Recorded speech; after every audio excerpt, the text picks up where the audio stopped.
আসসালামু আলাইকুম। Right job থেকে খুবই আনন্দের সাথে আমি জানাচ্ছি যে আজকে আরো একটি ভিসা সাকসেস স্টোরি আপনাদের সামনে হাজির করছি।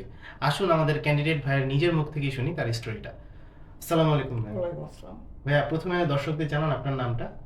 আমার নাম মোহাম্মদ রাসেল মাতুব্বর। রাসেল মাতুব্বর ভাই। আচ্ছা, আপনি তো আমাদের এখানে ফাইল প্রসেসিং করেছেন। কোন দেশে ফাইল প্রসেসিং করেছেন? সৌদি আরব। সৌদি আরবে। সৌদি আরবে ভিসা আপনি পেয়েছেন? জি। আচ্ছা, এই প্রসেসিং এ আপনার টোটাল কতদিন সময় লেগেছিল? 2 মাস। 2 মাসের মধ্যে টোটাল প্রসেসিংটা হয়ে আসে। জি। আচ্ছা, আচ্ছা। তো এই যে প্রসেসিংটা আপনি আমাদের মাধ্যমে করালেন, তো দেখা গেছে যে ফাইল একটা জমা দিলেন, তারপরে হচ্ছে ভিসা পর্যন্ত অনেক প্রসেসিং এর মাধ্যমে আমাদের এখানে আসতে হয়।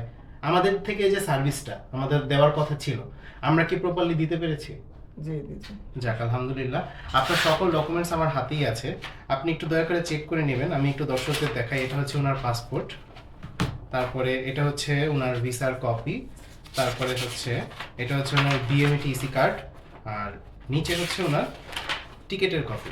সবকিছু আমি হচ্ছে ভাইকে বুঝিয়ে দিচ্ছি। হ্যাঁ, দেখেন সব ঠিক আছে কিনা।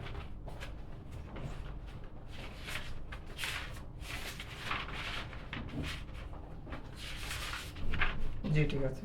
জি, ধন্যবাদ সবাইকে। জি ধন্যবাদ।